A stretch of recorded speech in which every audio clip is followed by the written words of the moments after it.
gracias a todos por venir. Les cuento en un minutito dónde están y qué es lo que es esto. Bueno, esta empresa se llama GD Developers. Somos dos socios fundadores, que somos Gabriel Mayo, que es el papá de Nicky, y yo. Trabajamos juntos desde el año 82. Yo en realidad me recibo en diciembre del 81. El mismo día que Leopoldo Fortunato Gualtieri resulta ser electo presidente de la Argentina. Y es un buen momento para recibirse, porque metaforiza un poquito cómo es el mercado en el que nosotros estamos trabajando. Yo les cuento algo. En el año 1978, en la época de la dictadura, con Martínez Dios de ministro de Economía, fue el momento donde la propiedad estuvo en dólares más alto de toda su historia. ¿Qué quiere decir eso? Eso quiere decir que, por ejemplo, un departamento de 3 ambientes, digamos que yo, Santa Fe y que yo, Porredón, por ejemplo, valía, y no estoy diciendo metafórico, estoy diciendo literal, un departamento de 100 metros podía valer $1 millón. Sí, por ahí. Y eso fue año 1978. ¿Por qué? Básicamente porque el dólar estaba muy bajo. Sí. Les cuento algunas cosas que si bien estas cosas se aprenden los mates, pero para tirar como algunas cosas. Hay una ley del real estate que es muy obvia, pero que no por obvia la gente a veces la tiene en cuenta, que es que hay una relación directamente proporcional entre el valor de la percepción del dólar y el valor de las propiedades en dólares. Cuando el dólar más bajo se vive en una sociedad, más alto es el valor de las propiedades en dólares. El año 1978 era el año del TM2, el año donde la gente había una tablita, el dólar era muy bajo, o sea, el dólar estaría a lo que hoy serían, digamos, como que si el dólar está a 15, el dólar estaría a lo que hoy serían 5 mangos, digamos, ¿no? Entonces, ¿qué es lo que pasa? Todo el mundo tenía dólares, todo el mundo tenía muchos dólares, entonces obviamente la propiedad en dólares tendría a valer mucho. Y 4 años después, en el año 1982, a medida que, digamos, fue cayendo la dictadura, cayeron las variables económicas y fue Malvinas, se dio el efecto exactamente inverso. ¿Qué quiere decir? En el año 1982 tuvimos la propiedad más alta en dólares, o sea, más baja en dólares de toda su historia. ¿Por qué? Porque la percepción del dólar era la más alta posible. O sea, el televisor que te costaba, digamos como que te costaba muy pocos pesos, que eran muchos dólares, en el 78 después ese mismo televisor te costaba un montón de pesos para los mismos dólares. Lo mismo pasa con los departamentos.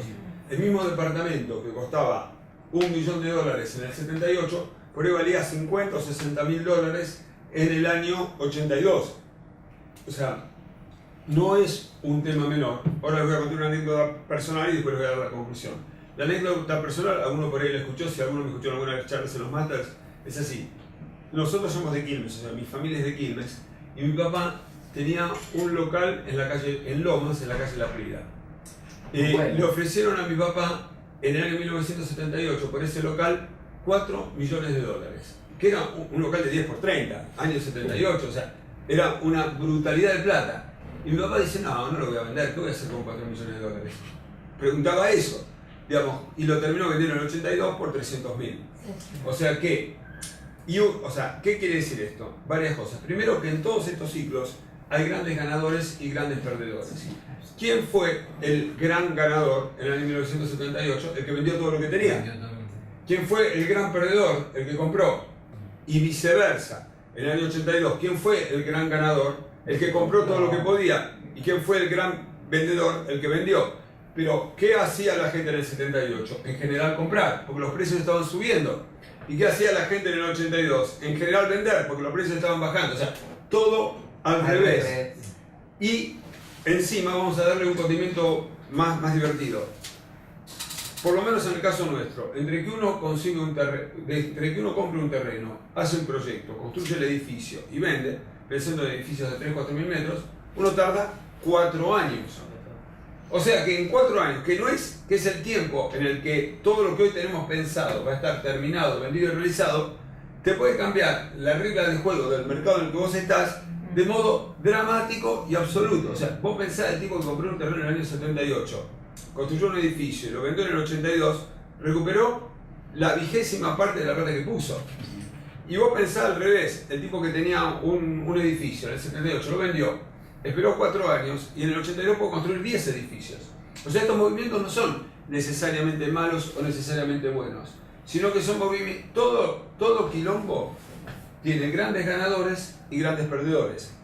Y lo que nosotros queremos transmitir a lo largo de los años es justamente saber usar eso, saber leer eso, para poder, digamos, como utilizar eso un poquitito a nuestro favor. O sea, hay un principio del real estate que ustedes lo deben haber oído nombrar bastante, que dice que lo más importante en un proyecto inmobiliario para tener éxito es location, location, location. O sea, localización, localización, localización. En mi humilde visión de las cosas, lo más importante no es location, location, location, sino ciclo, ciclo, ciclo. O sea, comprar cuando es barato o donde es barato y vender tratando de agregar el mayor valor agregado posible. Sigo en la misma línea de pensamiento. Supongamos que nosotros hoy compramos la esquina de Alcorta y Salguero y compramos el terreno a, por decirte una barbaridad, $5.000 el metro cuadrado de incidencia. Lo que nosotros construyamos va a valer, todo va a valer el terreno más lo que, o sea, vamos a poderlo vender, el valor del terreno más la construcción. Vamos a poder agregarle un peso más. ¿Por qué? Porque todo el valor agregado se lo llevó el dueño del terreno, que nos lo vendió a $5.000 el metro. Lo mismo, o sea, pasa en distintos lugares. ¿Cuál va a ser nuestra habilidad como desarrolladores? Podemos acertar o desacertar, pero nuestra habilidad va a ser tratar de encontrar el lugar donde, construyendo, agreguemos el mayor valor posible. Les doy un ejemplo absurdo que nunca uno lo encuentra. Pero supongamos que ustedes encuentran una manzana donde hay 10 edificios todos nuevos y hay una casa asquerosa. O sea, todos los edificios valen menos por la casa asquerosa. Pero si vos compras la casa asquerosa y ahí haces un edificio nuevo, ¿qué haces? Levantás el valor de tus vecinos y levantás tu propio valor de modo exponencial. No es que lo vas a encontrar de un día para el otro y ni que este terreno te aparece todos los días.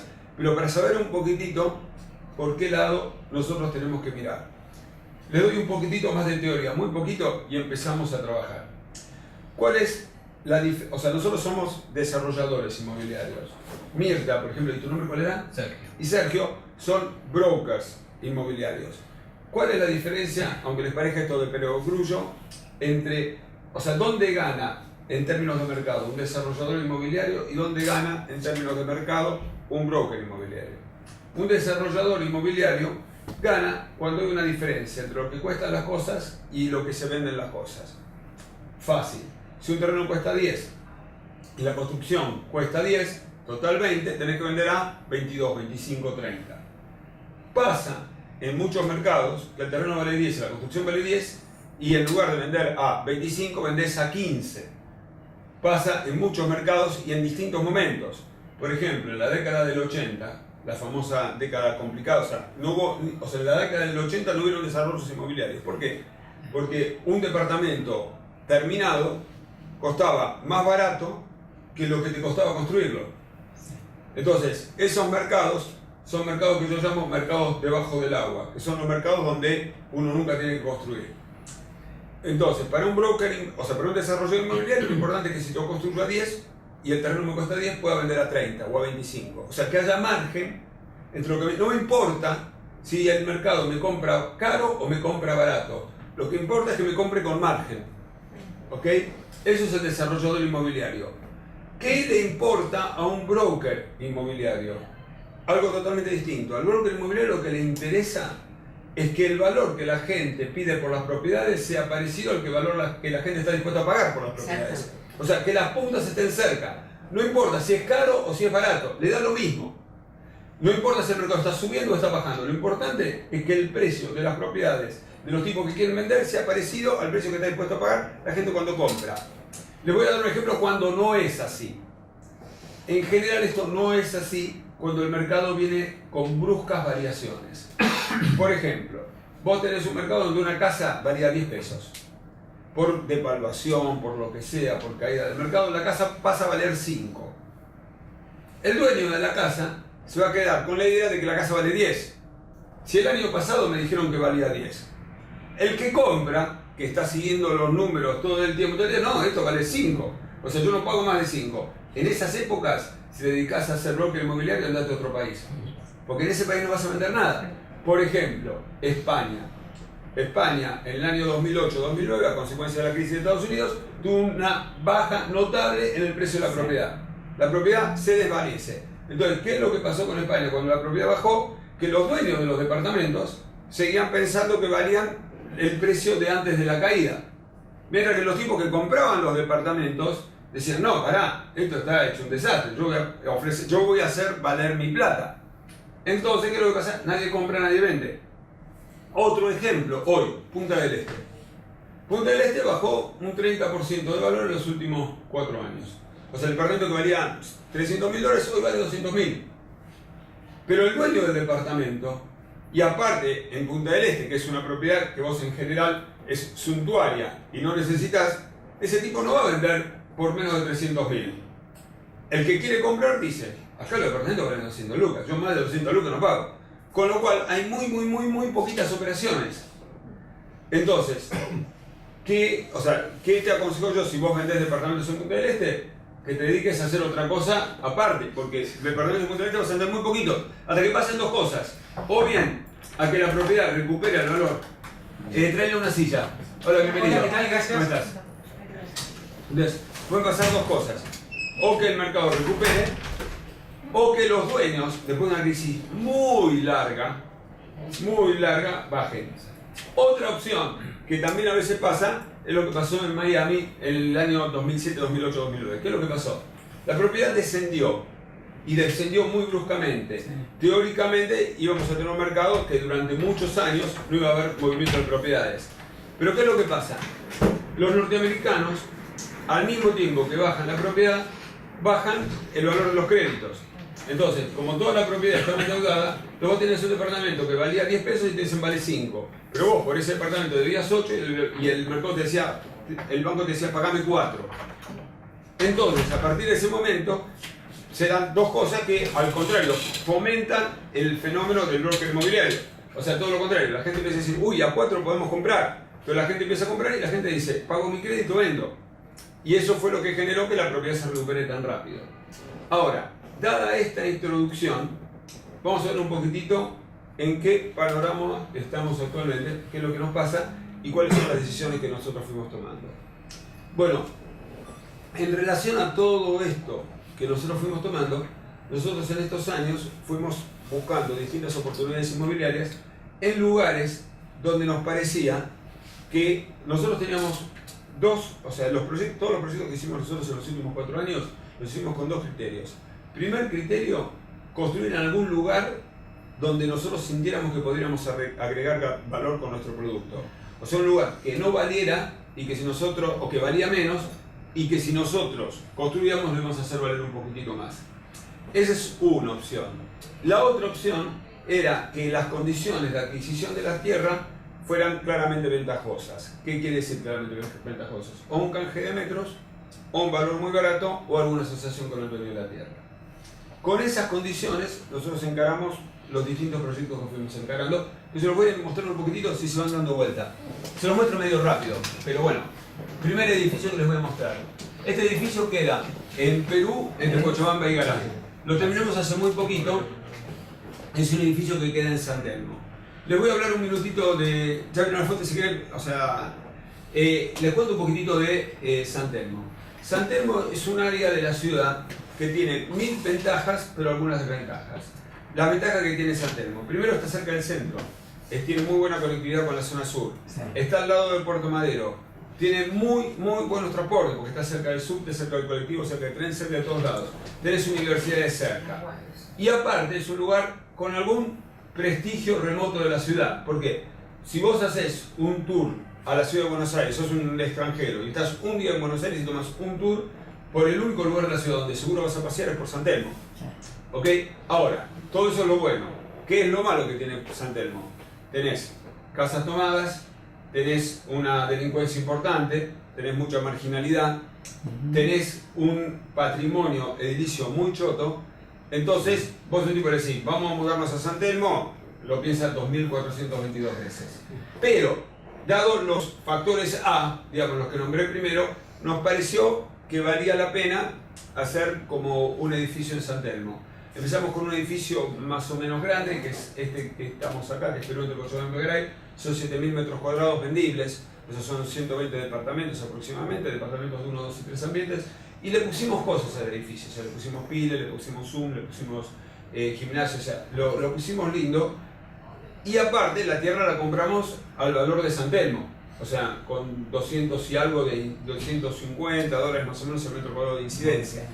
Entonces, eso hizo que el negocio tuviera un cierto margen.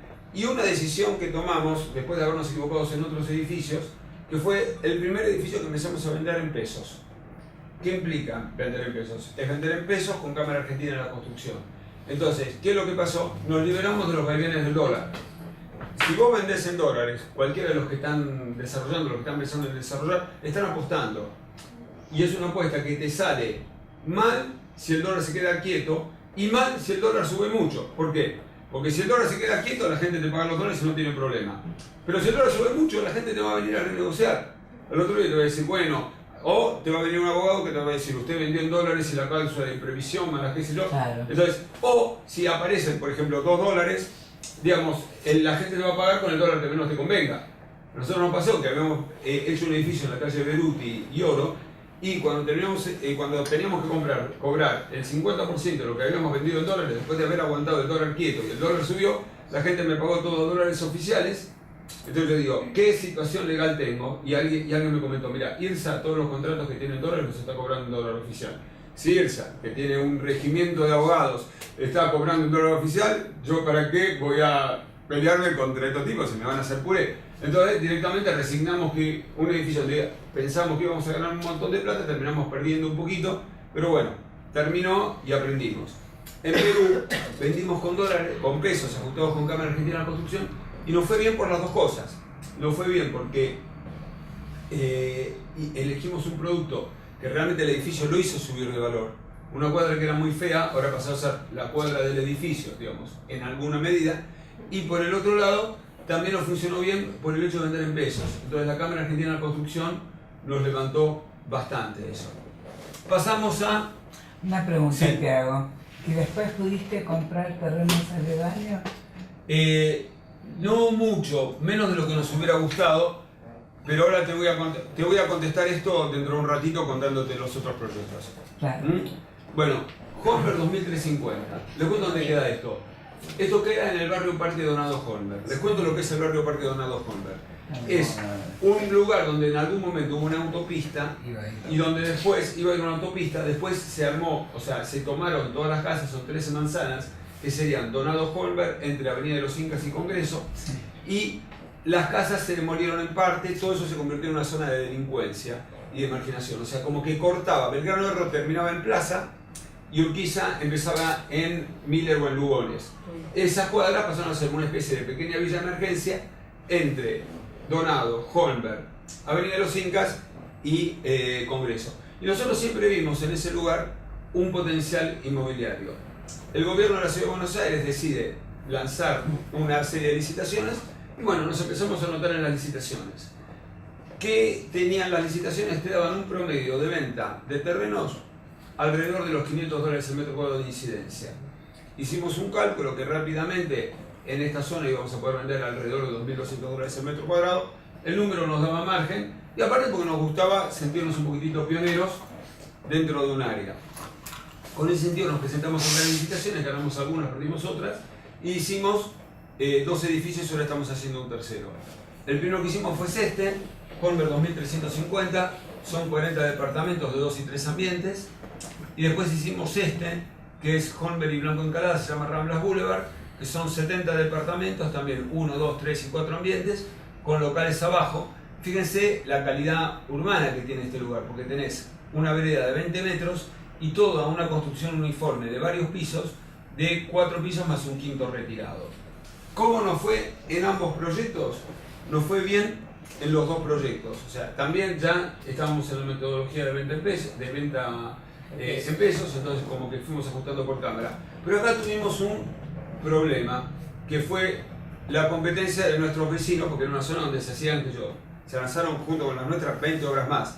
Cosa que no me molesta porque eso levantaba el área, pero todos mis vecinos, salvo nosotros, vendían... Ahora, agarren un par de sillas y júntense. Todos los vecinos, salvo nosotros, vendían en fideicomisos al costo. Y ahora voy a hablar un ratito de los fideicomisos al costo. Los fideicomisos al costo tienen varias tentaciones para el tipo que vende un fideicomiso al costo. Yo tengo una pregunta. Vos vendés departamentos y tenés que decir, bueno, estos departamentos cuestan al costo. ¿Qué quiere decir esto? Que vos no le estás garantizando un precio al tipo que te compra. Porque si este departamento cuesta $100.000, pero puede costar, de acuerdo al peso, el dólar, el costo, puede costar $100.000, $150.000 o $80.000. O sea, vamos al costo. Ahora, ¿qué es lo que pasa? Vos tenés varias cosas con el fideicomiso. O sea, tenés varias herramientas que tiene el tipo que te vende, que las puede usar o no, pero que en principio son peligrosas. La primera cosa que tiene el tipo es que, suponete que yo te tengo que vender un departamento de $100.000. Teóricamente mi costo me da $100.000. Ahora yo tengo una pregunta. Si yo digo que el departamento, en lugar de costarte 100.000, cuesta 80.000, seguramente vos vas a estar mucho más tentado a entrar a comprarme que si yo te digo 100.000. Y si en realidad yo el departamento después lo puedo cobrar al precio que quiero, tenés que ser muy honesto para decir lo vendo a 100.000. Te tienda mucho más decir lo vendo a 80.000 y después digo la inflación, el costo, el quilombo. Entonces, cuando nosotros largamos los dos edificios de Holmberg, nosotros estamos vendiendo, por decirles un número, a $1.900 el metro y toda mi competencia estaba vendiendo a 1.600. ¿Por qué? Porque todos estaban vendiendo al costo, entonces te decían al costo. Pero yo calculaba los costos míos, el margen mío de rentabilidad, y me daba imposible que alguien pudiera vender más barato que yo. Pero la realidad es que todos vendían más barato que yo. Ahora, ¿qué es lo que pasa? Después, cuando terminó la obra, todos terminaron costando mucho más caro que el mío y se hicieron en mucho más tiempo. Pero a su vez esto te genera como un dilema. O sea, a mí, yo no le puedo decir a un tipo que me viene, quizás te compre en Entreverdes o en Greenhouse, no le puedo decir, mirá que los tipos te hacen un fideicomiso y los tipos después te pueden decir, porque no me gusta vender hablando mal de los otros. Pero entonces, lo que hacemos nosotros es, bueno, en algún momento la gente se va a dar cuenta, nosotros vendemos en precios ajustados con Cámara Argentina de la Construcción. Los dos edificios que ustedes vieron fueron los dos primeros edificios que se terminaron en el corredor Donado Holmberg. Y acá está la segunda lección, y que tampoco falla nunca. Ya hablamos un poquito de San Telmo, ahora vamos a hablar de acá. Siempre que se larga una zona nueva y hay algún interés, a la larga esa zona se desarrolla, y se desarrolla bien.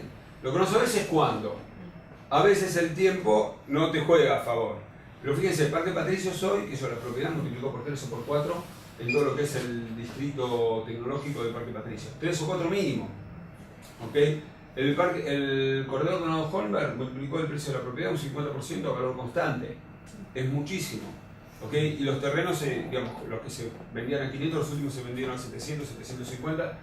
Y eso, el corredor Donado Holmberg, fue una zona que la municipalidad, promocionó muy poco por las internas de adentro de la municipalidad, porque el grupo que difunde no es el grupo que fomentó esto, entonces nadie lo difundió. Pero esas cosas pasan. O sea, si ustedes ven que se está por desarrollar algún área o ábranse, métanse en esas cosas porque suelen dar buenos resultados si uno les da el tiempo necesario.